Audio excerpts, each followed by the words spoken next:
Welcome to this concept explainer brought to you by CBSE Scholar of profsam.com, that is profsam.com. आज हम unit 4 moving charges and magnetism का एक fundamental topic समझेंगे, Biot-Savart law. इसे इतने simple तरीके से समझेंगे कि डर हमेशा के लिए खत्म हो जाएगा और कॉन्सेप्ट्स एग्जाम तक बिल्कुल याद रहेंगे। अच्छा, कभी सोचा है कि जब किसी तार से बिजली गुजरती है तो उसके पास रखा हुआ कंपास क्यों हिलने लगता है? उसमें तो कोई मैग्नेट चिपका हुआ नहीं है। हाँ, ये ओस्टेड्स एक्सपेरिमेंट में पढ़ा था। पर ये असल में होता कैसे? मतलब करंट ऐसा क्या करता है स्पेस में कि कंपास की नीडल डिफ्लेक्ट हो जाती है? ये पूरी तरह क्लियर नहीं है। एग्जैक्टली और यहाँ एक सरप्राइजिंग फैक्ट है, ये सिर्फ तारों की बात नहीं है। एक अकेला सिंगल मूविंग इलेक्ट्रॉन भी अपने चारों ओर एक छोटा सा टाइनी मैग्नेटिक फील्ड बनाता है। Wait, what? एक सिंगल इलेक्ट्रॉन भी? मैं तो सोचती थी कि मैग्नेटिक फील्ड के लिए बहुत सारे चार्जेस का फ्लो, मतलब एक प्रॉपर करंट जरूरी होता है। करंट जरूरी है, बिल्कुल, पर करंट बनता तो मूविंग चार्जेस से ही है ना। और ये प्रिंसिपल इतना फंडामेंटल है कि हमारी पृथ्वी का मैग्नेटिक फील्ड भी इसी पर काम करता है। धरती के कोर में जो पिघला हुआ लोहा है, मोल्टन आयरन, वो मूव कर रहा है, तो वो एक जायंट करंट की तरह है जो अर्थ के चारों ओर मैग्नेटिक फील्ड बना रहा है। वाओ, इसका मतलब मैग्नेटिज्म जो है वो चार्ज के मोशन से फंडामेंटली जुड़ा हुआ है। एक रुका हुआ चार्ज और एक मूविंग चार्ज की दुनिया इतनी अलग है। बिल्कुल, यही कोर आइडिया है। जब भी कोई इलेक्ट्रिक चार्ज मूव करता है वो अपने आसपास एक मैग्नेटिक फील्ड बनाता है। एक रुका हुआ चार्ज वो सिर्फ इलेक्ट्रिक फील्ड बनाता है, पर एक मूविंग चार्ज इलेक्ट्रिक फील्ड के साथ साथ मैग्नेटिक फील्ड भी बनाता है। ओके, तो इलेक्ट्रिसिटी और मैग्नेटिज्म एक ही सिक्के के दो पहलू हैं, जैसा कहते हैं। ये कोर आइडिया समझ आया, पर इस फील्ड को इमेजिन कैसे करें? ये दिखता कैसा है? इसे समझने के लिए एक एनालॉजी लेते हैं, बहती हुई नदी की। सोचो, एक नदी का पानी जो हमारा इलेक्ट्रिक करंट है, जब वो आगे बढ़ता है तो वो अपने आसपास पानी में रिपल्स या भंवर यानी व्हर्लपूल्स पैदा करता है। ये जो डिस्टर्बेंस है यही मैग्नेटिक फील्ड है। अच्छा, तो जैसे पानी का बहाव एक डिस्टर्बेंस पैदा कर रहा है, वैसे ही चार्ज का बहाव स्पेस में एक इनविजिबल डिस्टर्बेंस पैदा कर रहा है। Interesting analogy. परफेक्ट। और पानी का बहाव जितना तेज होगा यानी हायर करंट, रिपल्स उतने ही स्ट्रांग होंगे, मतलब स्ट्रॉन्गर मैग्नेटिक फील्ड। अब इसका एक मेंटल इमेज बनाओ। एक सीधी कॉपर वायर है जिसमें इलेक्ट्रॉन्स एक नदी की तरह बह रहे हैं। इस वायर के चारों ओर वायर के परपेंडिकुलर बहुत सारे इनविजिबल सर्कल्स हैं, जैसे वायर के चारों तरफ डोनट्स रखे हों। यही मैग्नेटिक फील्ड का पैटर्न है। एक मिनट, इसका मतलब फील्ड सीधा नहीं है बल्कि वायर के चारों ओर गोल गोल घूमता है। एग्जैक्टली, यही सबसे इंपॉर्टेंट पॉइंट है। चलो अब देखते हैं कि एनसीईआरटी इस कॉन्सेप्ट को मैथमेटिकली कैसे समझाता है। क्या तुम सेक्शन 4.4 से बायो-सावर्ट लॉ की डेफिनेशन पढ़ सकती हो? जरूर। एनसीईआरटी से पढ़ते हुए, according to Biot-Savart's law, the magnitude of the magnetic field dB is proportional to the current I, the element length dl, and inversely proportional to the square of the distance r. In vector notation, dB equals mu naught 4 pi I dl cross r cube. इसमें बहुत सारी terms हैं। ये dB क्या है और ideal क्या होता है, और सबसे कंफ्यूजिंग तो ये dl क्रॉस r है। ये क्रॉस प्रोडक्ट क्या चीज है? बहुत अच्छा सवाल। चलो इसे स्टेप बाय स्टेप तोड़ते हैं, बिल्कुल सिंपल तरीके से। देखो, ये लॉ एक साथ पूरी वायर का मैग्नेटिक फील्ड नहीं बताता, ये कैलकुलस का अप्रोच लेता है। स्टेप 1, हम वायर का एक बहुत छोटा इन्फिनिटीसिमली स्मॉल टुकड़ा लेते हैं। इस टुकड़े की लेंथ है dl। जब इसमें से करंट I पास होता है तो इस पूरे कॉम्बिनेशन को I गुणा dl हम करंट एलिमेंट कहते हैं। ये हमारे मैग्नेटिक फील्ड का सोर्स है। ओके, तो जैसे कूलम्स लॉ में सोर्स एक पॉइंट चार्ज Q होता है, यहाँ पर सोर्स एक छोटा सा करंट एलिमेंट IDL है। एग्जैक्टली। अब स्टेप 2, ये छोटा सा करंट एलिमेंट स्पेस में किसी पॉइंट P पर एक छोटा सा मैग्नेटिक फील्ड dB बनाता है। अगर पूरी वायर का फील्ड चाहिए तो हम ऐसे सभी छोटे छोटे dB को इंटीग्रेट कर देंगे। ठीक है, solve for a small piece then integrate for the whole. समझ गई। गुड। स्टेप 3, अब इस dB की स्ट्रेंथ किस पर डिपेंड करेगी? लॉजिक से सोचो। करंट I ज्यादा होगा तो फील्ड स्ट्रांग होगा, है ना? एलिमेंट की लेंथ dl ज्यादा होगी तो भी फील्ड स्ट्रांग होगा। और पॉइंट P की दूरी r जितनी ज्यादा होगी, फील्ड उतना वीक होगा। लॉ कहता है कि ये दूरी के स्क्वायर के इनवर्सली प्रोपोर्शनल है, यानी 1/r² पर डिपेंड करता है। ये तो बिल्कुल कूलम्स लॉ जैसा है। वो भी तो 1/r² को फॉलो करता है। करेक्ट। अब सबसे जरूरी पार्ट, डायरेक्शन, स्टेप 4।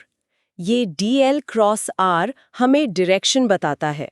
फिजिक्स में क्रॉस प्रोडक्ट का मतलब ही होता है कि जो रिजल्ट आएगा वो उन दोनों वेक्टर्स के परपेंडिकुलर होगा जिनका प्रोडक्ट लिया है। तो मैग्नेटिक फील्ड dB की डायरेक्शन करंट एलिमेंट dl और पोजीशन वेक्टर r दोनों के परपेंडिकुलर होगी। इसे निकालने के लिए हम राइट हैंड रूल का इस्तेमाल करते हैं। ओह, ओके। तो क्रॉस प्रोडक्ट का मतलब ही है परपेंडिकुलर टू बोथ। ये की है, समझ गई। हाँ, और आखिरी चीज, स्टेप 5, ये म्यू नॉट क्या है? ये बस एक प्रोपोर्शनैलिटी कांस्टेंट है। इसे परमिएबिलिटी ऑफ फ्री स्पेस कहते हैं। ये बताता है कि वैक्यूम मैग्नेटिक फील्ड लाइंस को अपने अंदर से पास होने के लिए कितना सपोर्ट करता है। थोड़ा और सिंपल। हमारी नदी वाली एनालॉजी में म्यू नॉट को पानी की विस्कोसिटी जैसा समझ सकती हो। अगर पानी शहद जितना गाढ़ा होता तो करंट के लिए रिपल्स बनाना मुश्किल होता। वैसे ही म्यू नॉट स्पेस की प्रॉपर्टी है। वाओ, ये एनालॉजी बहुत हेल्पफुल है। तो mu naught is like the viscosity of space for magnetism. Got it. Hope everything is clear so far. This concept explainer is from profsam.com, that is profsm.com. चलो इसे concrete बनाने के लिए NCERT का example 4.5 देखते हैं।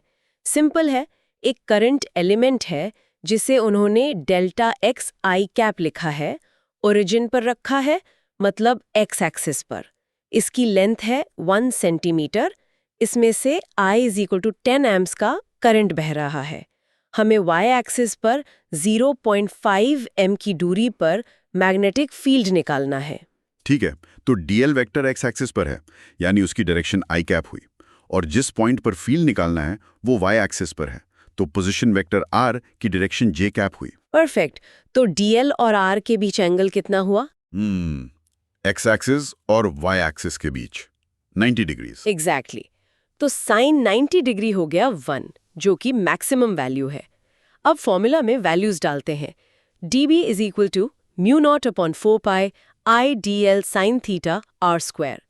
μ0 4π की वैल्यू कांस्टेंट होती है, 10 to the power -7। तो dB = 10 × 10⁻⁷ into 10 ampere into 0.01 metre into 1 divided by 0.5 metre का स्क्वायर। कैलकुलेट करो जरा। ओके, तो ऊपर हुआ 10 × 10⁻⁷ into 10 into 0.01, मतलब 10 to the power -8। और नीचे 0.5 का स्क्वायर हुआ 0.25, तो 10 to the power -8 0.25। ये तो 4 × 10 to the power -8 हो गया। बिल्कुल सही, 4 × 10 to the power -8 टेस्ला। ये फील्ड बहुत वीक है, अर्थ के मैग्नेटिक फील्ड से भी काफी कम। अब डायरेक्शन की बात करते हैं। हमें dl क्रॉस r की डायरेक्शन निकालनी है। dl है I कैप की डायरेक्शन में, r है j कैप की डायरेक्शन में। वेक्टर प्रोडक्ट से i cap cross j cap, ये तो k कैप होता है। इसका मतलब फील्ड प्लस z डायरेक्शन में होगा। यानी अगर वायर xy प्लेन में है तो फील्ड प्लेन से बाहर की तरफ पॉइंट करेगा। परफेक्ट। देखो, बायोट-सवर्ट लॉ हमें मैग्नेटिक फील्ड कैलकुलेट करने का एक फंडामेंटल टूल देता है। आगे जब हम एम्पियर्स लॉ पढ़ेंगे तो देखेंगे कि हाईली सिमेट्रिक सिचुएशंस में फील्ड निकालना और आसान हो जाता है, पर वो लॉ भी बायोट-सवर्ट लॉ से ही डिराइव होता है। अब उन आम गलतियों की बात करते हैं जिनसे एग्जाम में मार्क्स कट सकते हैं। ये साइलेंट किलर्स हैं। गलत धारणा नंबर 1, स्टूडेंट्स अक्सर सोचते हैं कि मैग्नेटिक फील्ड की डायरेक्शन करंट की डायरेक्शन में ही होती है। हाँ, ये कंफ्यूजन होता है। इंस्टिंक्टिवली लगता है कि कॉज और इफेक्ट सेम डायरेक्शन में होने चाहिए, जैसे फोर्स लगाने पर ऑब्जेक्ट उसी डायरेक्शन में मूव करता है। राइट। लेकिन सही धारणा ये है कि मैग्नेटिक फील्ड हमेशा करंट के फ्लो के परपेंडिकुलर कॉन्सेंट्रिक सर्कल्स में घूमता है। इसे हमेशा राइट हैंड रूल से ही निकालना है। करंट अगर ऊपर जा रहा है तो फील्ड उसके चारों तरफ घूमेगा, ऊपर नहीं जाएगा। ओके, ये मेंटल इमेज फिक्स करना होगा। Current is a line, field is a circle around it. समझ गई। दूसरी गलत धारणा, बायो-सावर्ट लॉ और कूलोम्स लॉ में कोई कनेक्शन नहीं है। ये दो अलग अलग दुनिया हैं। हाँ, क्योंकि एक स्टैटिक चार्जेस के लिए है और दूसरा मूविंग चार्जेस के लिए, तो लगता है कि ये कंप्लीटली सेपरेट टॉपिक्स हैं। सही धारणा ये है कि ऐसा बिल्कुल नहीं है। दोनों लॉज का स्ट्रक्चर बहुत सिमिलर है। दोनों इनवर्स स्क्वायर लॉ है, दोनों सुपरपोजिशन प्रिंसिपल फॉलो करते हैं। बेसिकली बायो-सावर्ट लॉ को मैग्नेटिज्म का कूलोम्स लॉ भी कह सकते हैं। असल में ये दोनों लॉज इलेक्ट्रोमैग्नेटिक फोर्स के ही दो पहलू हैं। अच्छा, तो ये दोनों फंडामेंटली एक ही फोर्स के डिफरेंट एस्पेक्ट्स हैं, ये जानना इंपॉर्टेंट है। अब सबसे ज़रूरी बात, फील्ड की डायरेक्शन याद रखने का सबसे आसान तरीका, जो एग्जाम में कभी गलत नहीं होगा। इसके लिए एक फिजिकल जेस्चर है, the right hand thumb rule. अपने सीधे हाथ को लो, राइट हैंड। इमेजिन करो कि तुमने करंट कैरिंग वायर को हाथ में पकड़ा हुआ है। ओके, हाँ। अब अपने अंगूठे यानी थंब को करंट की डायरेक्शन में पॉइंट करो। मान लो करंट ऊपर जा रहा है तो अंगूठा ऊपर। अब अपनी उंगलियों को, फिंगर्स को वायर के चारों ओर मोड़ो, जैसे मुट्ठी बंद करते हैं। तुम्हारी उंगलियां जिस डायरेक्शन में घूम रही हैं वही मैग्नेटिक फील्ड की डायरेक्शन है। Simple and effective. एग्जाम में कंफ्यूजन हो तो बेंच के नीचे बस अपना राइट हैंड इस्तेमाल करो, जवाब मिल जाएगा। ये तो बहुत प्रैक्टिकल है। विजुअलाइज करने से ज्यादा इजी तो फिजिकली करना है। मैं ट्राई करती हूँ। अच्छा, हाँ, समझ आ गया। तो आज की चर्चा के 3 सबसे ज़रूरी पॉइंट्स जो एग्जाम के लिए क्रिटिकल हैं। पहला, कोई भी मूविंग चार्ज यानी करंट अपने चारों तरफ एक मैग्नेटिक फील्ड बनाता है। रुका हुआ चार्ज सिर्फ इलेक्ट्रिक फील्ड बनाता है, मैग्नेटिक फील्ड नहीं। दूसरा, बायो-सावर्ट लॉ हमें एक छोटे से करंट एलिमेंट IDL की वजह से बने मैग्नेटिक फील्ड DB को कैलकुलेट करने का मैथमेटिकल टूल देता है।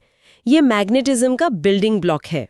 और तीसरा, मैग्नेटिक फील्ड की डायरेक्शन हमेशा करंट DL और पोजीशन वेक्टर R दोनों के परपेंडिकुलर होती है, जिसे राइट हैंड रूल से आसानी से पता लगा सकते हैं। और जाते जाते एक सवाल, अगर हर मूविंग चार्ज, यहाँ तक कि एक अकेला इलेक्ट्रॉन भी मैग्नेटिक फील्ड बनाता है, तो क्या हमारे दिमाग और नसों यानी नर्व्स में बहने वाले टाइनी इलेक्ट्रिकल इम्पल्सेस भी हमारे शरीर के चारों ओर एक मेजरेबल मैग्नेटिक फील्ड बनाते होंगे? ये तो सोचने वाली बात है। हमारे नर्व्स में तो आयंस का मूवमेंट होता है, which is a form of current. तो थियोरेटिकली तो बनना चाहिए, शायद बहुत वीक हो। एग्जैक्टली। और वो फील्ड इतना सिग्निफिकेंट होता है कि उसे मैग्नेटोएन्सेफेलोग्राफी या MEG जैसी टेक्निक से मेजर करके डॉक्टर्स ब्रेन एक्टिविटी को मैप करते हैं। Physics is everywhere.